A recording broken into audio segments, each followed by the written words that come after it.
Well, welcome back, my friends.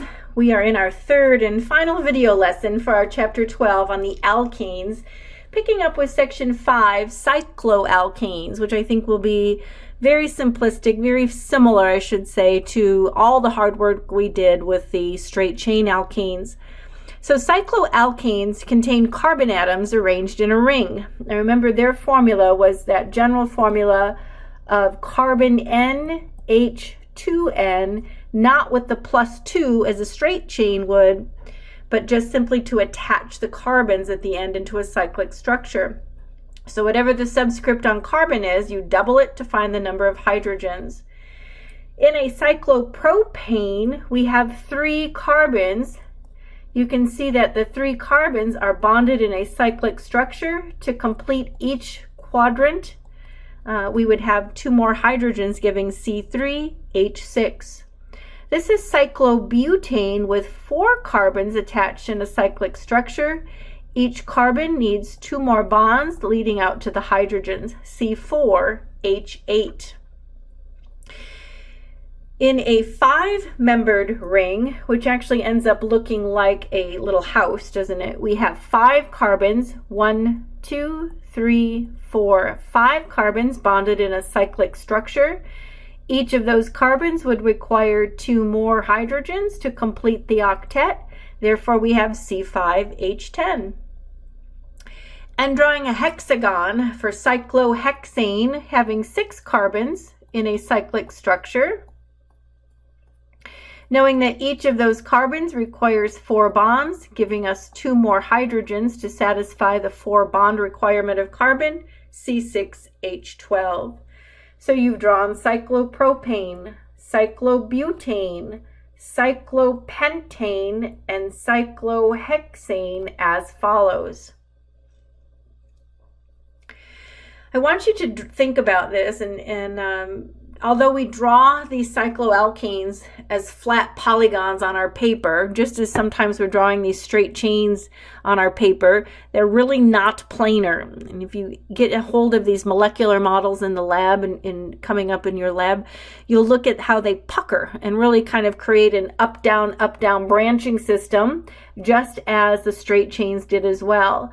So you'll notice that this is cyclohexane, a 6-membered ring. But if you lay that flat on the table, it isn't planar. It actually looks like a little chair, and that's the name of that configuration. Seeing that it goes up, down, up, down, up, down, and you get this kind of configuration that ends up looking like this. And I'm not the world's best drawer, but carbon 1 goes down to carbon 2, up to carbon 3, down to 4, up to 5, down to 6, and back to join number 1. Up, down, that cyclic structure. And this is what we refer to as the chair conformation of cyclohexane, just kind of a puckered look. And the reason it's called a chair is it kind of has a headrest and a footstool, is I guess the reason they call it a chair form.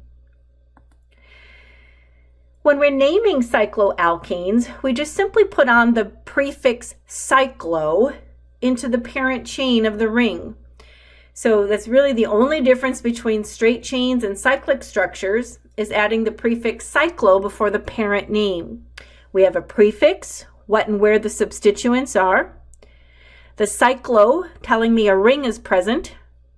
The parent chain is going to tell me how many carbons are in the ring. And finally, the ane ending, the suffix for the alkane family in this particular chapter, stressing that the suffix changes as we progress through our lessons and introduce more functional groups. So how do we name a cycloalkane using the IUPAC system? Well, step 1 says you want to count the parent chain and put the prefix cyclo in front of it. So if this is a 6-membered ring, 1, 2, 3, 4, 5, 6. What we notice is that we have a cyclohexane, 6 carbons in the ring. Step number 1, you're going to add the prefix cyclo and the suffix ane. So we have cyclohexane. Now if I numbered it like this is interesting. I have the methyl at carbon 1, and at carbon 3, I have the ethyl. And so what if I had numbered counterclockwise? At carbon number 1 is the ethyl, and at carbon number 3 is the methyl. Which way is correct? And does it matter? Well, yes, it absolutely does matter. We need to follow the alphabetical order when prioritizing the substituents groups. So when I'm alphabetizing, the lowest number goes to the first letter in the alphabet. So I would have to name this 1-ethyl, 3-methyl cyclohexane. It would be incorrect to give the higher number to the precedent in the alphabet, ethyl. Now remember, if there's just one substituent group, no number is needed for the cycloalkane with a single substituent. We know it's automatically on carbon 1. So if I'm numbering with just one substituent, I do not have to include the number 1 if and only if there's just one branch. This is just methyl cyclohexane. Here we have a 5-carbon ring, so it's cyclopentane, and we have a 4-carbon branch, so butyl cyclopentane. We do not need the number 1 if there's one and only one substituent group, because we know it's going to be carbon 1. That would be redundant. For rings with 2 or more substituents, begin numbering at one substituent, making sure that you number in the direction around the ring to give the second substituent the lowest number. The groups, the branches, the substituents need the lowest number possible.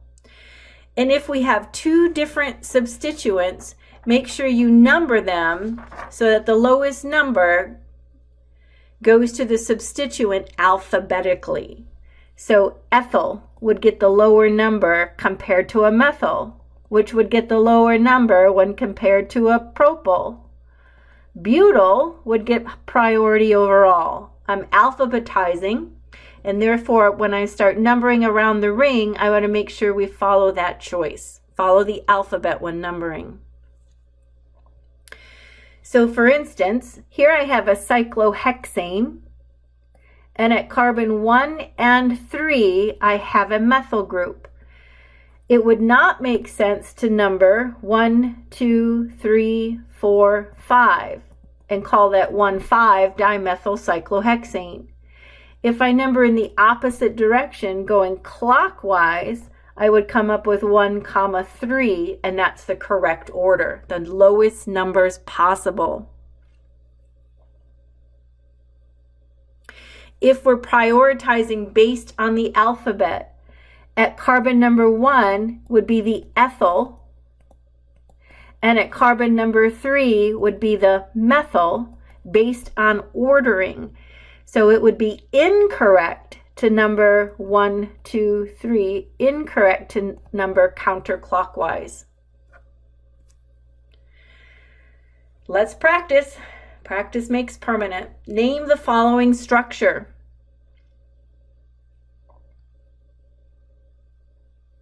All right, let's find carbon. All right, let's name this. I'm going to just kind of go 1, 2. So that's ethyl.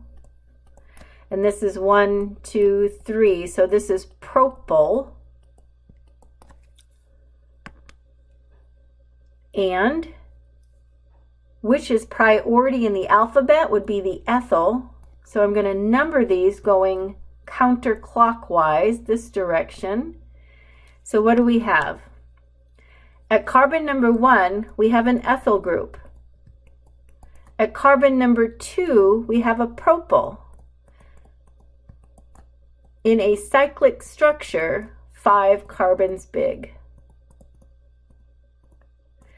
1 ethyl, 2 propyl cyclopentane. That's kind of shaded blue if you have that in color on your paper. And the next one next door to it looks like this guy. Oops, that's their answer there.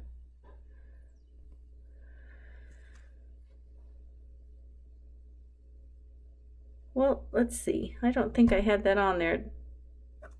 I'm pausing. Hang on. This is what we just did. That's the far right on the top of page 12. I got it. I'm just going to say, just to make sure we have what we needed. I kind of went fast through those. The first structure on the top of page 12 looked like this. And we said that was 1,3-dimethyl cyclohexane.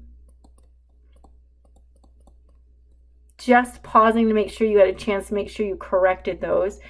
And then we worked this example where we had this structure, and we said we had to number to make sure we gave priority to the alphabet ethyl. So this was 1-ethyl, 3-methyl, all one word, I'm running out of space, so I'm going to cyclohexane, all one word. I just ran out of space. And then on the far right, top of page 12, 1-ethyl 2-propylcyclopentane. Got it. Now we're ready to do some.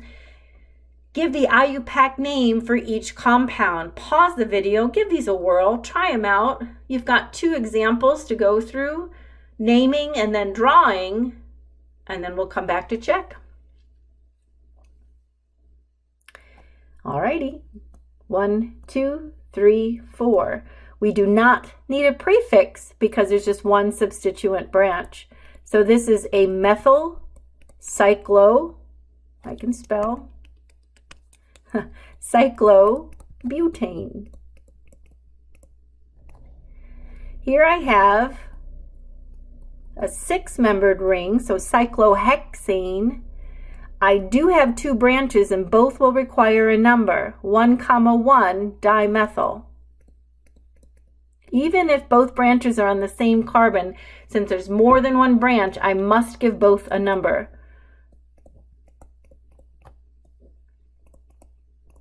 There we go. How about C? Let's see. I'm going to number for alphabetizing. So this is 1, 2, 3, 4, 5. This, of course, is an ethyl, 2 carbons, and this is a propyl, 3 carbons. So I have to alphabetize and give priorities to the numbers that way. So 1-ethyl, 4, or is it 3? Good call. 4 if I numbered the direction I did, but what if I went this way? 1, 2, 3, 4, 5. Ah, that's better. Lowest number possible. 3 propyl cyclopentane.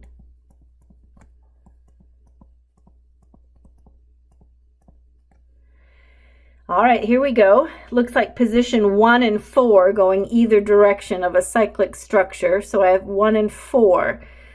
This is an ethyl 2-carbon chain, so it gets the number 1. It gets priority based on the alphabet. At carbon 4 is a 1-carbon chain,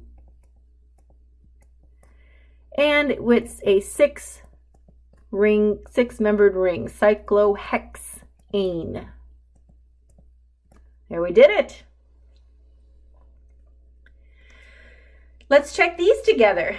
Give the structure for the corresponding IUPAC.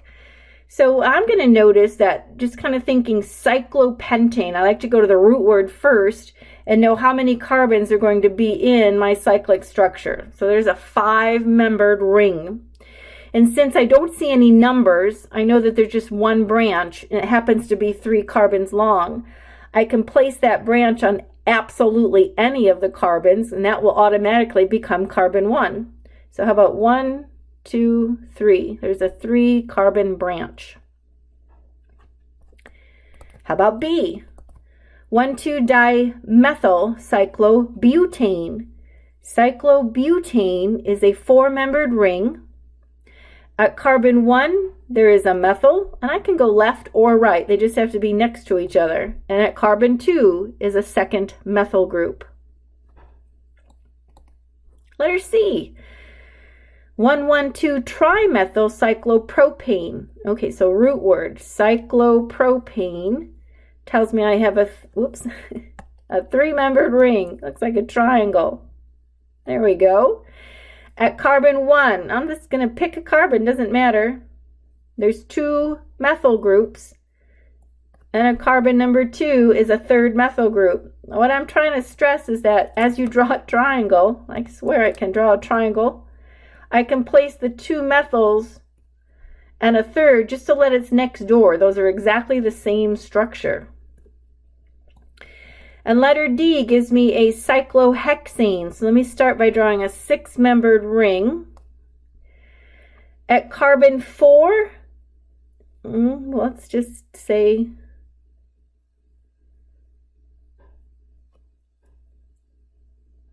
boy, I don't like this. Look at 4 ethyl, 1, 2 dimethyl cyclohexane. That's not correct. This is an error in your text. Let me show you how this works. I'm going to just number arbitrarily 1, 2, 3, 4, 5, 6. If at carbon 4 is an ethyl, that's a 2-carbon chain. At carbon 1 is a methyl, and at carbon 2 is a methyl. This is a good one. It's making me think. Is it a mistake or not? Remember, the branches have to receive the lowest number possible. So, excellent. I'm so glad we're doing this one out loud. All right, because let's number this the opposite way. Right now we have 1, 2, and then another branch at carbon 4. So 1, 2, 4. What if we numbered with this being carbon 1, based on the alphabet, instead of carbon 4, it's not a very good 4, let's call it carbon 1 because ethyl is prioritized. When would I reach the next group? I would have 1, 3, 4. So it is mandatory that we number this 1, 2 on the methyls because that's a lower numbering system than a 1, 3, 4. So this must occur. This is perfect. I'm just taking that all back. This is a perfect name. Because as I sat here and thought about it, I mean, you probably did as well, how do I number this? Well, what has to happen is having the lowest numbers possible and not necessarily automatically going to the ethyl being 1. So this here branches the lowest possible number. So we've drawn the structure and we've learned to number it as I did in the purple, 1, 2, 3, 4, 5, 6. And that gives us the lowest numbering system possible. If we get the numbers in the same direction, then I alphabetize. But if I get the numbers system the lowest possible, that dominates. Good work. The next section I'm just going to quickly comment on, section 6, focus on the environment. I'm going to ask you to open your book and kind of fill in as an assigned reading section. I'm not going to take any time from the lesson in lecture to go over some of this. It's very easy reading. Tell me about 4 to 5 most important topics you see and just pull that out from your reading. Look for important vocabulary words or applications about fossil fuels.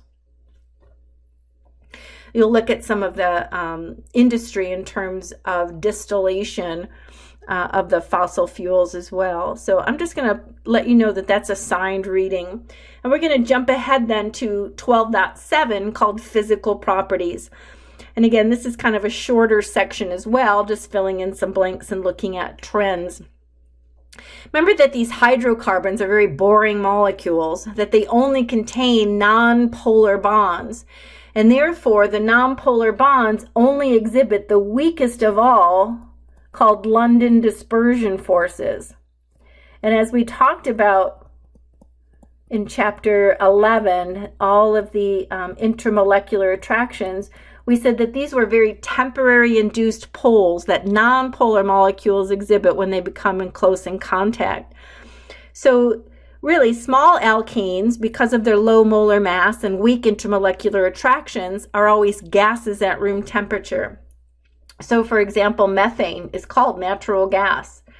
Ethane, CH3, is a gas at room temperature. So is propane.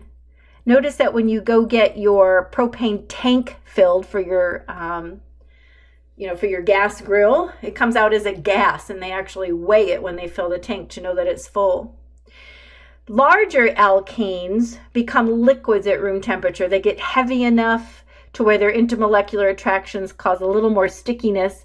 So for example, butane, CH3, CH2, CH3, that's butane, which we commonly known as lighter fluid, like in your Bic lighter. Notice that that's a liquid at room temperature. If you ever noticed a lighter in your hand, such as a Bic lighter, you flick your Bic and flame comes on, that's a liquid inside of there. That's butane. Since alkanes are non-polar and water is polar, they do not mix well. Alkanes do not dissolve in water. They are said to be insoluble. As a matter of fact, they're lighter than water, so that means they float on the surface. Water will sink, the alkanes will float. As the number of carbons increase in an alkane, you start to notice that the molecular mass increases as well, and therefore it's going to take more energy to cause those molecules to boil. So if I have a 4-carbon chain, I have negative 0.5 as its boiling point. Look at the significant difference. By adding one more carbon, it bumps up to 36 degrees. Adding one more carbon to 6 carbons bumps it up to 69 degrees Celsius. Increasing the surface area, increasing the molar mass, making the molecule longer, making the molecule heavier, makes it require more energy to reach its boiling point. And we can try a little application to that. We have pentane, which we know is 5 carbons, and heptane, which is 7 carbons, and decane, which is 10 carbons. So this would be the smallest, lightest molecule. This would be the longest, heaviest molecule in terms of its molar mass. Which of the compound has the highest boiling point? And when I think about the highest boiling point, I want you to interpret that by saying what has the strongest attractions between each other. And intermolecular attractions increase with the longest surface area and heaviest molecule, which would be decane. And the opposite of that, the lowest boiling point, is the lightest molecule, the smallest surface area, which would be pentane. Which has the highest melting point? So melting, to get something to melt, to go from solid to liquid, that's what melting is. You want to overcome the intermolecular attractions to disrupt the solid. So you're asking yourself, who has the strongest intermolecular attractions? The strongest intermolecular attractions would be the largest, heaviest molecule, and the weakest intermolecular attractions would occur with the smallest, lightest molecule.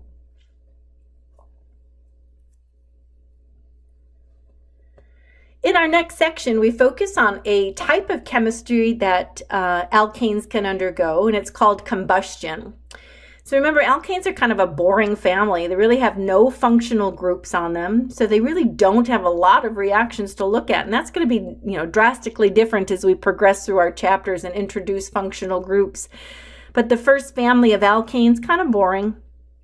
They undergo really what we'll look at as 2 types of reactions. The first of the 2 is called a combustion.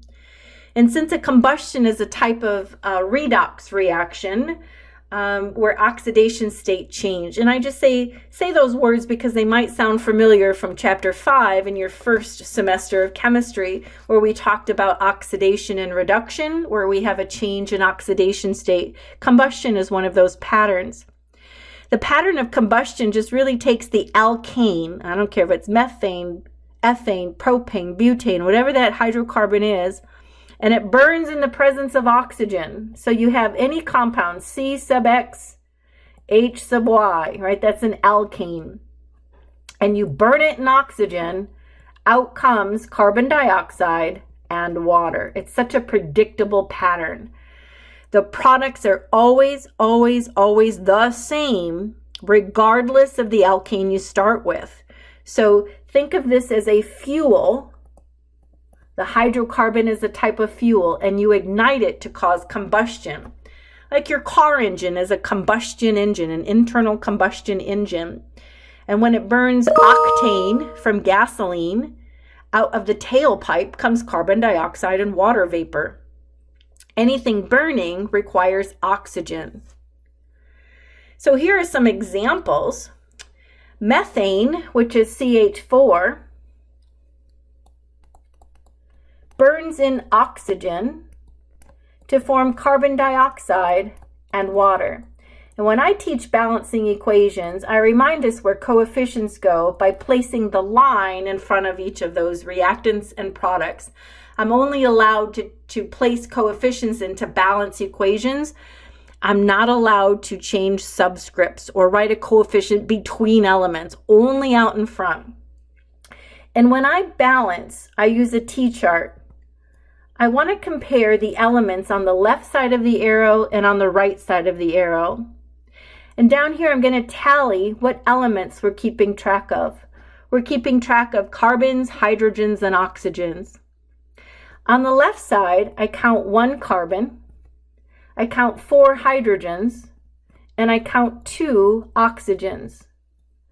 On the right side of the arrow, I still have 1 carbon, I have 2 hydrogens, and I have 1 plus 2 more is 3 oxygens. So clearly we can see the equation is not yet balanced. I wrote carbon here instead of 1. So I'm going to do this as I balance combustion. Start with the C's, go to the H's, and end with the O's. C's, then H's, then O's. At the top of the chart, the carbons are already balanced with 1 carbon on each side of the arrow. So that's good. Leave it alone. The next element is hydrogen, which is not yet balanced, with 4 on the left and 2 on the right. I can balance that by doubling the water. And when we do so, let's repair the T-chart.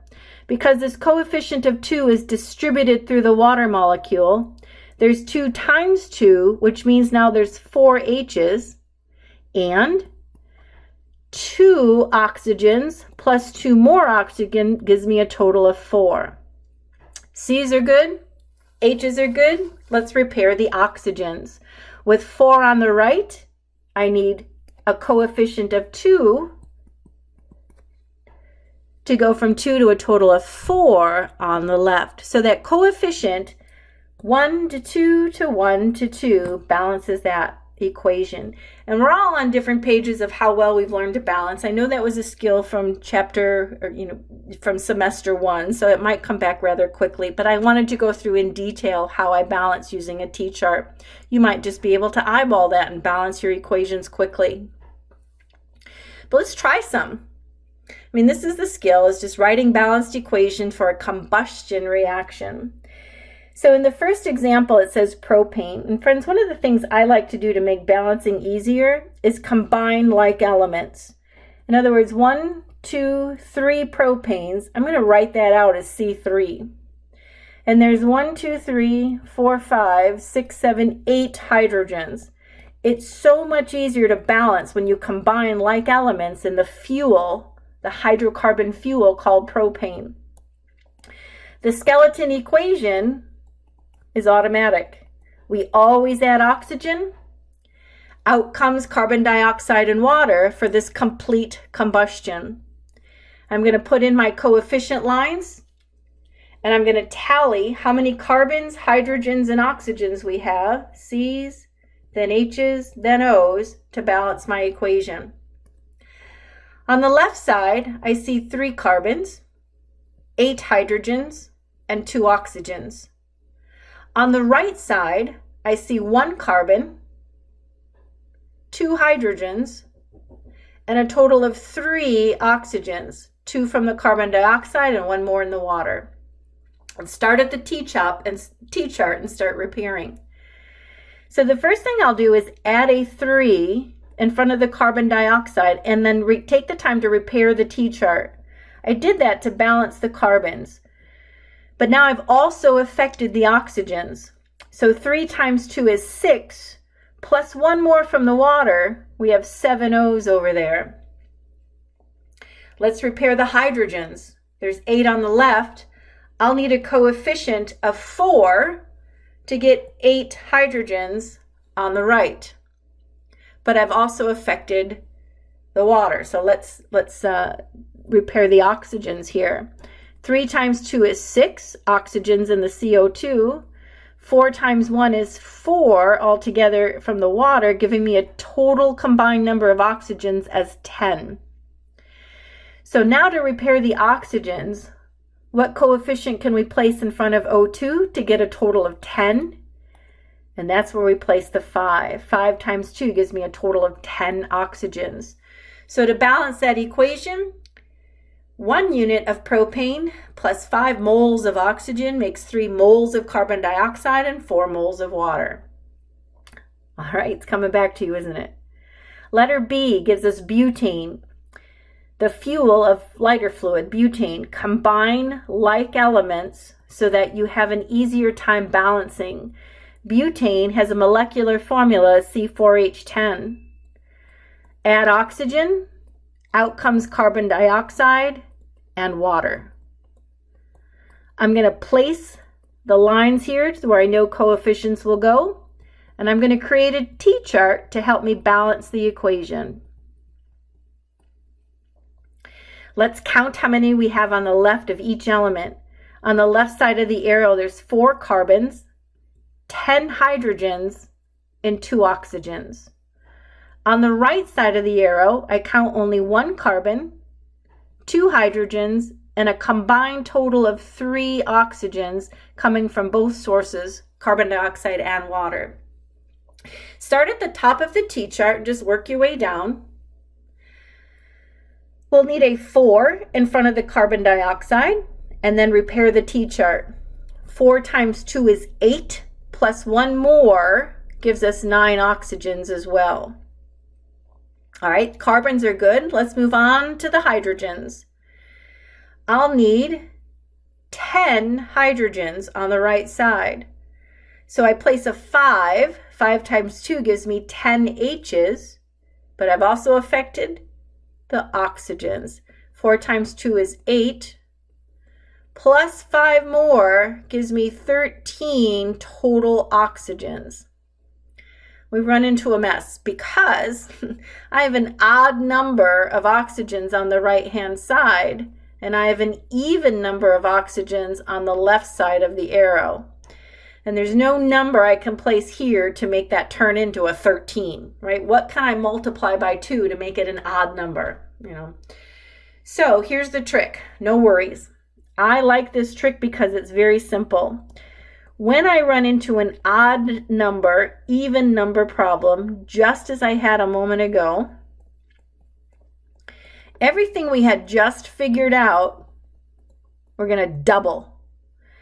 So, for instance, instead of a 4, I'm going to double it to turn into an 8. Instead of a 5, I'm going to double it to turn it into a 10. Instead of a 1 like we had there, let's double it to turn it into a 2. Look what's happened. When I recalculate my T-chart, C's, H's, and O's, 2 times 4 is 8 carbons. On the right side, 8 carbons. 2 times 10 is 20 hydrogens. 10 times 2 is 20 hydrogens. And on the right-hand side, let's recount those oxygens. 8 times 2 is 16, plus 10 more from the water gives me 26 total oxygens. Now I can very easily place a 13 times 2 to give me 26 oxygens. So the coefficients that balance the combustion of butane are 2 to 13 to 8 to 10. Don't let the large coefficients bother you. Combustions can actually get rather large for coefficients. Sometimes, especially in a combustion engine, when the fuel to oxygen ratio is not mixed properly, you can get an incomplete combustion that occurs. When there's not enough oxygen to react, incomplete reactions, incomplete combustions occur.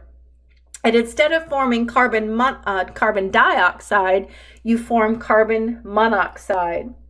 So notice the difference in the skeleton here. We form carbon monoxide in water instead of carbon dioxide in water.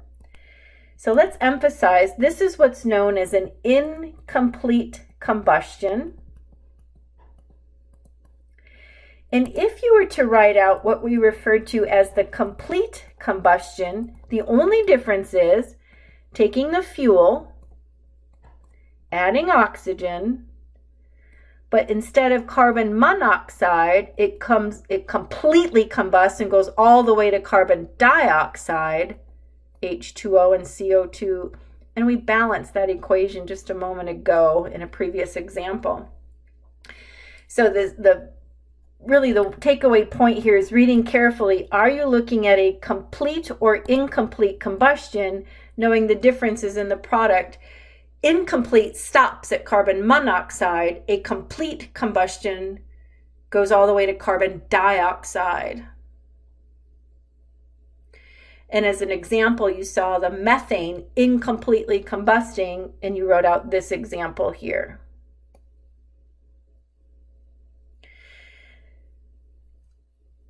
The second type of reaction that alkanes will undergo is called halogenation. A halogenation, just to remind ourselves what halogens are, they come from group 7A on our periodic table. That is a fluorine, chlorine, bromine, and iodine. Those are the halogens, halogenation of alkanes. However, since alkanes, which are these rather sluggish, kind of nonpolar, uninteresting molecules, fluorines and iodines really don't react well. The only two halogens that really have success in halogenating an alkane are chlorine and bromine. So those are the two that we'll focus on so that the reaction conditions don't have to be extreme to force chlorine or to force the fluorine or iodine to react. So the reaction of an alkane with a halogen, specifically chlorine and bromine, is called a halogenation. And this reaction forms what we learned is called a functional group called an alkyl halide. So some kind of hydrocarbon ending with either a chlorine or a bromine. Remember how R represented any hydrocarbon chain. So here's the pattern. The pattern shows an alkane, it has to have a hydrogen there in the presence of light or heat as a catalyst. It's kind of an, I'm going to use the better word, an activation energy.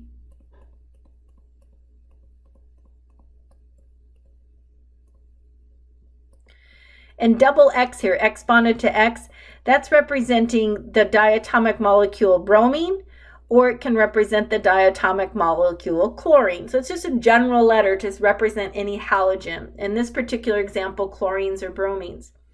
And this really is kind of just a substitution reaction in which one of the halogens exchange places with a hydrogen. So here's a hydrogen on the alkane. It's going to be substituted with one of the halogens from the diatomic molecule. The H and the X exchange places. So a substitution or an exchange reaction occurs in an alkyl halide forms, where the hydrogen and the halogen are exchange places. So you end up forming hydrogen, either bromide or chloride, And over here you have an alkyl halide form. Very simplistic reactions, very easy to do. Here's a for example. If we have methane, CH4, reacting with chlorine, remember chlorine is a diatomic element. The elemental form of chlorine is Cl2, a molecular form. You form chloromethane and hydrogen chloride. So the structural formula of methane has a hydrogen that's going to be exchanged for one of the chlorine. Where you see the hydrogen and the chlorine just exchange their places. Now keep in mind you have 4 equal hydrogens on methane. You can select any one of the 4, but only one of the hydrogens is exchanged for the chlorine.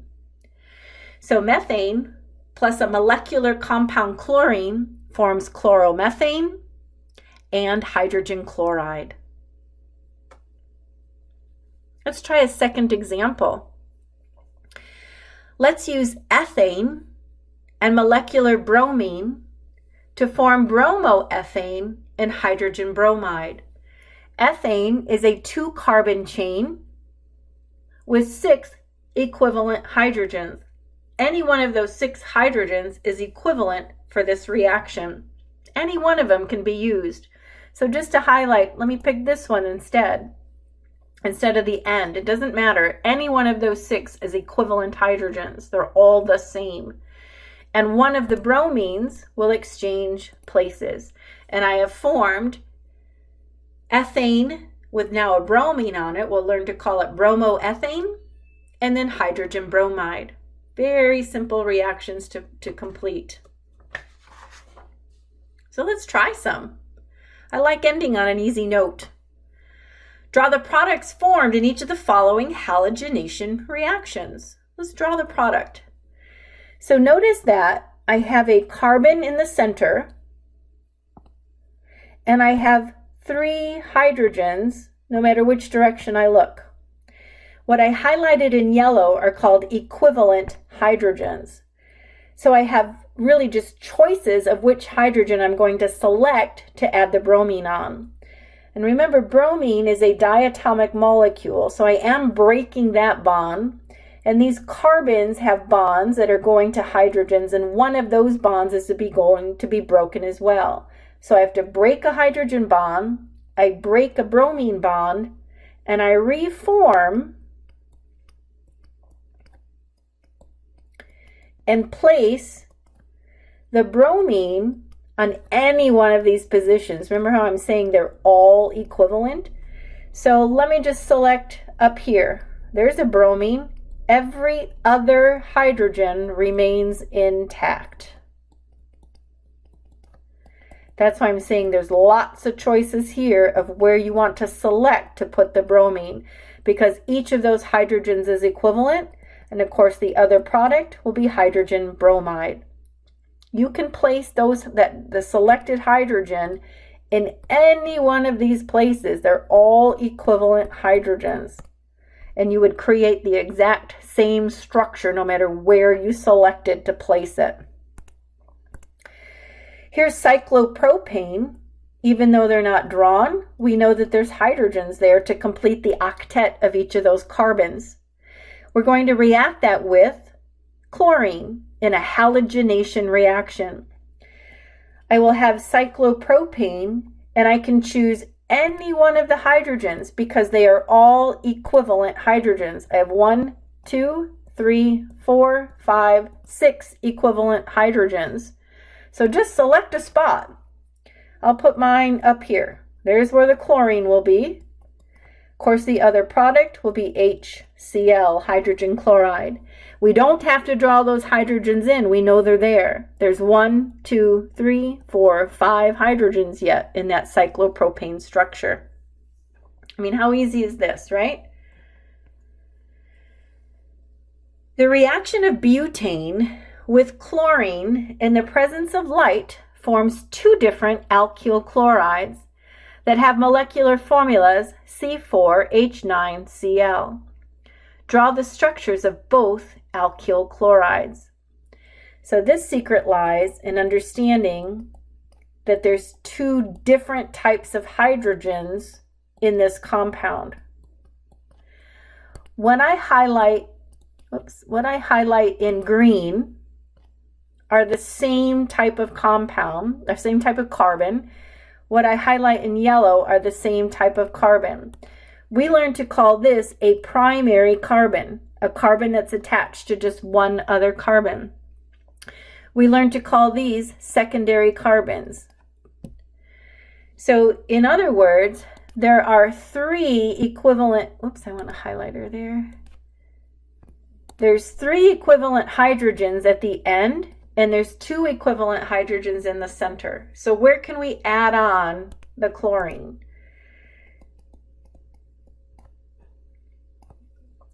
One selection is to replace a terminal end hydrogen. What if I place the chlorine at the terminal end, keeping the hydrogens the same everywhere else?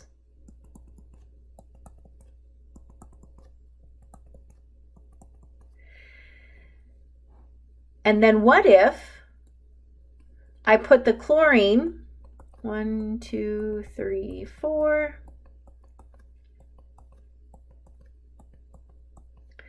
what if I placed it in the interior on any one of those hydrogens and left them all the same? Now look what we've done. We've created constitutional isomers where this particular molecule has its chloro group on carbon 1, and this particular molecule places its chloro group on carbon 2. Those are called constitutional isomers.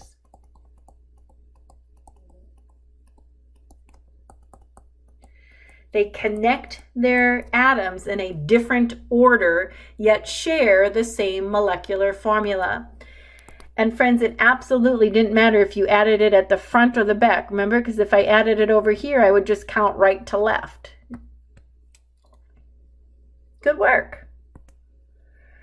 Let's kind of think about one more, wrapping up our work on alkenes. What alkane is needed as a starting material to prepare each of the following alkyl halides by a halogenation reaction? So this is kind of thinking backwards. I'm going to be pointing, and this is my product. What does the starting compound need to look like? And this is so easy. I want you to go in and just simply find where the halogens are and substitute a hydrogen there. That's all I have to do. So the starting alkane has the hydrogen in place of the halogen.